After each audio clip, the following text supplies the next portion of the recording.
नमस्कार, मैं आश्रुति वोहरा और आप देख रहे हैं नेक्स्ट 9 न्यूज। आपका बहुत बहुत स्वागत हमारे इस खास प्रोग्राम देश की सच्चाई में।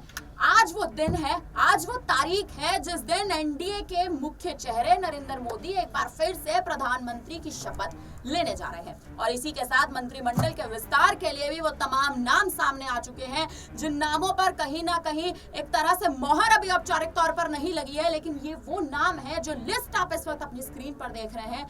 ये वो नाम है जिन नामों पर कहीं ना कहीं जिन नामों को फोन जा चुका है, जिन मंत्रियों को फोन जा चुका है, जिन सांसदों को फोन जा चुका है एनडीए की तरफ से, बीजेपी आला कमान की तरफ से, कि ये वो नाम है जो मंत्री पद के लिए कहीं ना कहीं आने वाले समय में या आज शाम तक फाइनल किए जा सकते हैं।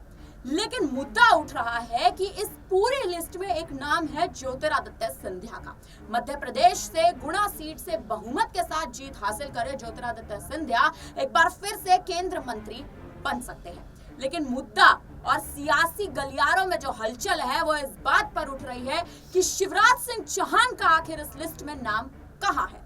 इस पूरी लिस्ट पर अगर आप गौर करें तो मध्य प्रदेश से केवल एक मंत्री, एक सांसद ज्योतिरादित्य सिंधिया, जो पहले से ही मंत्री पद पर बने हुए थे पिछली सरकार में भी, इस बार भी उन्हें मंत्री पद, इसका मतलब कहीं ना कहीं सौंपा जा रहा है। तो आखिर शिवराज सिंह चौहान का नाम इस पूरे लिस्ट में कहां मौजूद है।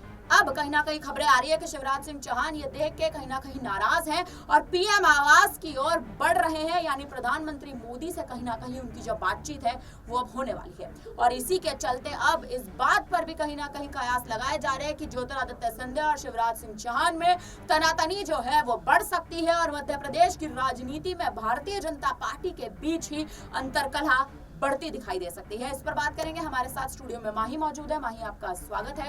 माही, पहला सवाल मेरा आपसे रहेगा, देखिए मध्य प्रदेश में भारतीय जनता पार्टी ने जीत तो हासिल कर ली, बहुमत के साथ जीत हासिल की, 29 की 29 सीटों पर जीत हासिल की, लेकिन केंद्र में दो नाम जो लगातार चर्चा में थे, ज्योतिरादित्य सिंधिया और शिवराज सिंह चौहान। इस लिस्ट पे अगर आप गौर करें तो सिर्फ ज्योतिरादित्य सिंधिया का नाम है, शिवराज सिंह चौहान का नाम नहीं है। क्या बड़ी वजह दिखती है आपको?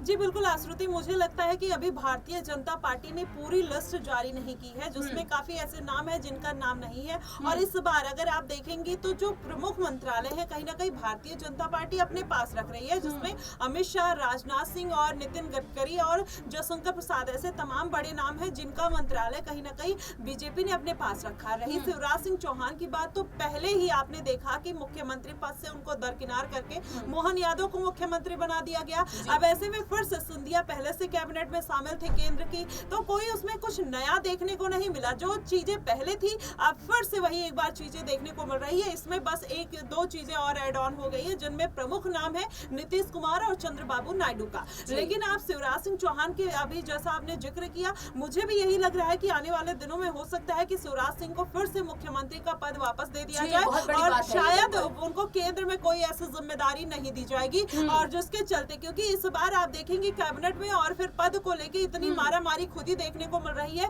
और शिवराज सिंह चौहान को बार बार कॉम्प्रोमाइज कराना देखना ये बेहद दिलचस्प होगा कि उनको बार बार कॉम्प्रोमाइज करवाया जा रहा है और वो कर भी रहे हैं। क्या आने वाले दिनों में कॉम्प्रोमाइज करेंगे? क्योंकि आप देखेंगे बहुमत के साथ जिस तरीके से उनको प्रचंड जीत हुई है, सबसे ज्यादा वोट मिलने वाले प्रत्याशियों में शिवराज सिंह चौहान का नाम भी आता है। तो ऐसे में कहीं ना कहीं शिवराज सिंह चौहान की नाराजगी बनती है। और जिस तरीके से आपने ये भी बताया कि पीएम आवास की तरफ उन्होंने कुछ किया, तो कहीं ना कहीं ये उनके मन में इस बात का मलाल तो होगा ही कि जब मुख्यमंत्री की बारी थी तब दरकिनार कर दिया गया, अब केंद्र में पद मिलने की बारी है तो उनको इस तरीके से दरकिनार करना कहीं ना कहीं गलत है। और मुझे लगता है कि अगर उनको कोई पद नहीं मिला तो आने वाले दिनों में हो सकता है मुख्यमंत्री का पद फिर से उनको दिया जाए, जिसके बाद वो हो सकता है कि मध्य प्रदेश में जाकर वहां की जनता के लिए जितना कुछ कर सकते हैं, शायद मुझे लगता है केंद्र में उनका उतना बेहतर भविष्य नहीं हो सकता है, क्योंकि केंद्र में पहले ही बड़े बड़े जो नेता है वो कहीं ना कहीं उसमें काबिज है। तो ऐसे में उनका कद वहां पर जाता हुआ छोटा ही दिखाई देगा। तो मुख्यमंत्री मिलता है तो कहीं ना कहीं बेहद अच्छा होगा। लेकिन भाई बड़ी बात है ये जो आप अभी जिक्र कर रही हैं और जिस हिसाब से दर्शकों तक आप ये जानकारी पहुंचा रही हैं कि कहीं ना कहीं शिवराज सिंह चौहान जो है उनको फिर से मुख्यमंत्री की गद्दी दी जा सकती है। लेकिन अगर आप गौर करें, मुख्यमंत्री की गद्दी शिवराज सिंह चौहान को देना मोहन यादव के लिए क्या मुश्किलें नहीं बढ़ेंगी? क्योंकि आप देखिए मोहन यादव की ही मौजूदगी में, उन्हीं की मौजूदा सरकार में भारतीय जनता पार्टी 30 की 30 सीटें लोकसभा में लेकर आई है। तो कहीं ना कहीं आप देखिए मोहन यादव को फिर दरकिनार करना, शिवराज सिंह चौहान को मुख्यमंत्री की गद्दी सौंपना, क्या प्रधानमंत्री मोदी को भरोसा नहीं है शिवराज सिंह चौहान पे कि वो केंद्र में एक बड़ा पद संभाल सकते हैं? देखिए, वही मैंने आपको पहले ही आश्रुति बताया कि जिस तरीके से अभी गठबंधन की सरकार बन रही है, कहीं ना कहीं जो एक मंत्री पद का शॉर्टेज भी देखने को मिल रहा है। ऐसे में स्मृति ईरानी का नाम देखिए कहाँ पर है, तो इससे पहले भी वो प्रमुख दावेदार थी, तो कहीं ना कहीं लेकिन ऐसे स्मृति ईरानी देखिए हारी भी है इस बार, तो मुझे ऐसा लगता है ये कहीं ना कहीं बड़ी हार के रूप में भी लेकिन फिर भी स्मृति ईरानी इसके पहले भी जब हारी थी तो कहीं ना कहीं फिर भी उनको एक बार कॉम्प्रोमाइज नहीं करना पड़ा था, वहां पर उनको फिर भी एक जिम्मेदारी दे दी जाती है। लेकिन इस बार गठबंधन की सरकार है, मंत्री पद की होड़ है कहीं ना कहीं, तो ऐसे में भारतीय जनता पार्टी बहुत सोच समझ और सूझबूझ के साथ आगे कदम बढ़ाती हुई नजर आ रही है। अगर शिवराज सिंह चौहान को कोई अहम जिम्मेदारी केंद्र में नहीं मिल रही है तो राज्य में मिलेगी। और आपने मोहन यादव का जिक्र किया कि मोहन यादव के नेतृत्व में इतना प्रचंड जीत मिली है, तो मुझे नहीं लगता, क्योंकि शिवराज सिंह चौहान इस बार केंद्र में और वहां की सत्ता में काबिज थे। जनता का जो जनाधार है शिवराज की तरफ कहीं ना कहीं केंद्र की तरफ जाता हुआ दिखाई दिया, और जिसमें से 29 सीटें शिवराज सिंह चौहान जीत कर लेकर आते हैं। मोहन यादव का उसमें कुछ परसेंट हाथ जरूर हो सकता है, लेकिन जिस तरीके से जनता मोहन यादव से नाराज थी, लाडली बहनाएं कहीं ना कहीं मोहन यादव से नाराज थी, लेकिन जब शिवराज सिंह चौहान का लोकसभा चुनाव में शिरकत करते हैं तो कहीं ना कहीं जनता के मन में एक खुशी की लहर आती है, और जनता पूर्ण बहुमत के साथ कहीं ना कहीं भारतीय जनता पार्टी को जीत दिलाने में पूरी मदद करती है। लेकिन अब शिवराज सिंह चौहान को अगर दोनों तरफ से दरकिनार कर दिया गया, उनको मुख्यमंत्री पद भी नहीं दिया गया, केंद्र में भी कोई जिम्मेदारी नहीं दी गई, तो मुझे लगता है कि पार्टी में अंतरकला की स्थिति बन सकती है, और कहीं ना कहीं जनता भी इसका विद्रोह करते हुए नजर आएगी। क्योंकि शिवराज सिंह चौहान का जो दबदबा है मध्य प्रदेश में, मुझे नहीं लगता, चाहे ज्योतिरादित्य सिंधिया हो, चाहे आप देख लीजिए मोहन यादव हो, किसी का भी कोई दबदबा देखने को नहीं मिलता है। लेकिन भाई ज्योतिरादित्य सिंधिया के नाम पर अगर थोड़ा गौर करें, एक मंत्री पद जो उनको दिया गया था उसमें आप देखिए ज्योतिरादित्य सिंधिया कांग्रेस के साथ थे, उन्होंने 2020 में पलटी मारी थी, 2019 में उन्होंने पलटी मारी थी, और 2019 में पलटी मारी, और उसके बाद ही आप देखिए मध्य प्रदेश में कांग्रेस की सरकार भी गिर गई,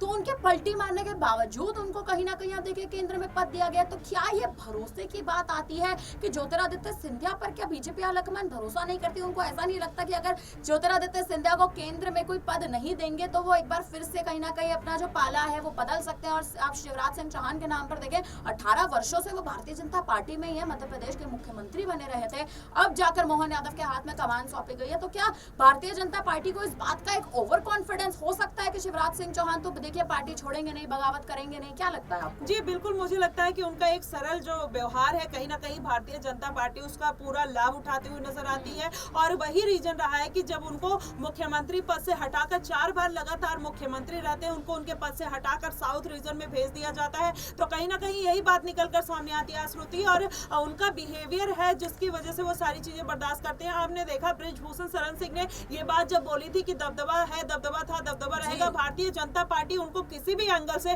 दरकिनार नहीं कर पाई। चाहती तो वहां पर कोई और कैंडिडेट उतार सकती थी, लेकिन उनके बेटे को आखिर में टिकट देना पड़ा, उनको नहीं देकर। तो ऐसे में दबदबा होता है, कहीं ना कहीं कुछ लोग पद की लालसा ज्यादा रखते हैं, और कोई अब जैसे ज्योतिरादित्य सिंधिया की अगर बात करें तो उन्होंने पिछले सरकार में काफी अच्छे काम किए थे, तो हो सकता है कि उसका गूढ़ा गणित लगाकर उनको दरकिनार नहीं किया जा सकता, क्योंकि कांग्रेस के बागी विधायक है। अगर एक बार फिर से उनको दरकिनार कर दिया गया तो हो सकता है फिर से कांग्रेस में शामिल हो जाए। तो कहीं ना कहीं भारतीय जनता पार्टी अपने नेताओं को रोकने के लिए कि कोई कौन बगावत कर सकता है, कौन नहीं कर सकता है, उसको मद्देनजर देखते हुए कहीं ना कहीं ऐसे बड़े फैसले लेती है। और शिवराज सिंह चौहान कहीं ना कहीं भारतीय जनता पार्टी के लिए बहुत ज्यादा डेडिकेटेड है, जिसकी वजह से भारतीय जनता पार्टी को पता है कि वो कहीं नहीं जाएंगे, इसलिए उनको कहीं ना कहीं कॉम्प्रोमाइज कराने की स्थिति में रखा जाता है। लेकिन शिवराज सिंह चौहान को अगर आप देखें तो कहीं ना कहीं उन पर इस प्रकार का दाव चलना कि उनको ना ही केंद्र में अभी तक कोई पद दिया जा रहा है। हालांकि देखिए कहीं ना कहीं कुछ मीडिया रिपोर्ट्स का कहना है, कुछ मीडिया तमाम चैनल्स का ये कहना है